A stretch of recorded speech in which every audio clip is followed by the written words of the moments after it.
Let me tell you the story of how I realized that studying more was ruining my grades. So last year, I wanted to be first in maths. In my school, when you're ranked first in a subject, you get an award. And I really wanted it for maths. But I was so close and failed. 0.03% away from being first. I took that personally. And at the start of this year, I wanted a good head start. So I started studying for hours a day. I studied so much maths that on the same day I had my science exam, I barely studied. I just did 30 minutes to 20 minutes of studying in total. And when I got my mathematics results, I got a B. I was far behind from where I wanted to be. But in science, I was first, 100%. For the exam I barely studied for. And that made me realize that studying more is not better, but studying more efficiently is a cheat code to destroy your peers. So in this video, I'm gonna show you 3 ways that studying less is more effective and how to be efficient with it. Now, the first mistake that you're making is trying to study too much. Picture this: 2 people have an exam that they're studying for. One person sits down, says, I only have 30 minutes to learn this.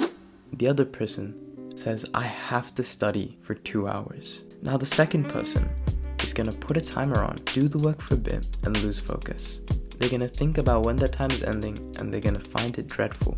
They set themselves an impossible goal and evidently didn't reach it. Now the other person set a limit on their work, so that not only would it be less likely for them to lose concentration, but they also tried to do as much work as they could within this time frame. And since they only had 30 minutes, they targeted what they really need to do. So when you have your next exam, don't tell yourself to reach an impossible goal when it comes to how much you study, because you'll fail and get disheartened. Instead, give yourself a limit you can easily break, and that way you easily achieve it. You'll be more motivated to study and you'll actually concentrate within that time frame. Now the next mistake you're making when you study too much is looking at the clock rather than your work. Profound, I know. But what I mean by this is that you're focusing too much on the time and not enough on the task. Let me give you an example. When I was studying for my exam and I was studying for maths, I would always sit down and say, I need to study this topic for 2 hours. Now when I did this, I most likely got burnt out. I lost focus after 15 minutes and I couldn't actually do as much work as I wanted to do. Sure, I sat there and I tried to work for 2 hours, but at least 1 hour of that was not concentrated flow work. Whereas with science, I would sit down and tell myself I'm not getting up until I understand this brief concept. Now, although I may have sat down for 30 minutes, 45 minutes even, that was 30 to 40 minutes of high quality work where I didn't look at a clock, but I only looked at the task in front of me. So next time you're studying for an exam, don't look at the clock, look at the task, and you'll find it much easier to focus. Now the final thing I recommend is one of the most important things. Going into my maths exam, I was so nervous. My heart was racing, my hands were shaking, and I was sweating for a mere test. I was so worried that I was going to do bad. My stress was so high.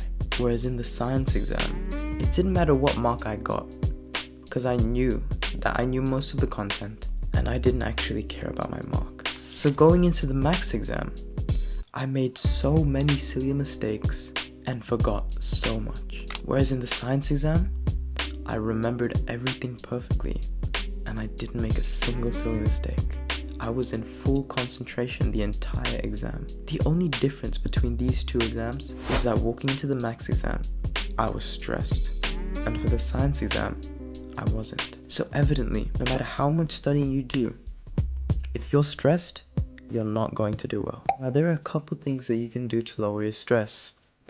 Visualization, breathing, counting down, meditation, praying. Just find something that lowers your stress levels. What I recommend is breathing. Heavy, deep breathing, even double breaths, can lower your stress levels so much, as well as a good meal. And most importantly, is to not set high goals. When you're setting goals, study to get 100%, but set a goal of only 80% or 70%. If you know you can easily achieve it, your stress will be so much less. With that science exam, I didn't really care about my mark and I didn't set a higher goal. For science, I only wanted a B, and for maths, I wanted 100%. And that stress and anxiety of whether I'd get the 100% in maths caused me to do worse. Whereas in the science, that lack of stress caused me to do better. So if there's anything that you should focus on before an exam, it's to lower your stress. Because the silly mistakes it causes can be the difference from you getting an A or C. These techniques are proven to work, so use them wisely. And if instead of studying for hours at a time, you are going to waste that time anyways, then don't use these techniques. If you want to learn how to use boredom to get straight A's and hack the school system, watch this video here. Thank you for your time and use it wisely.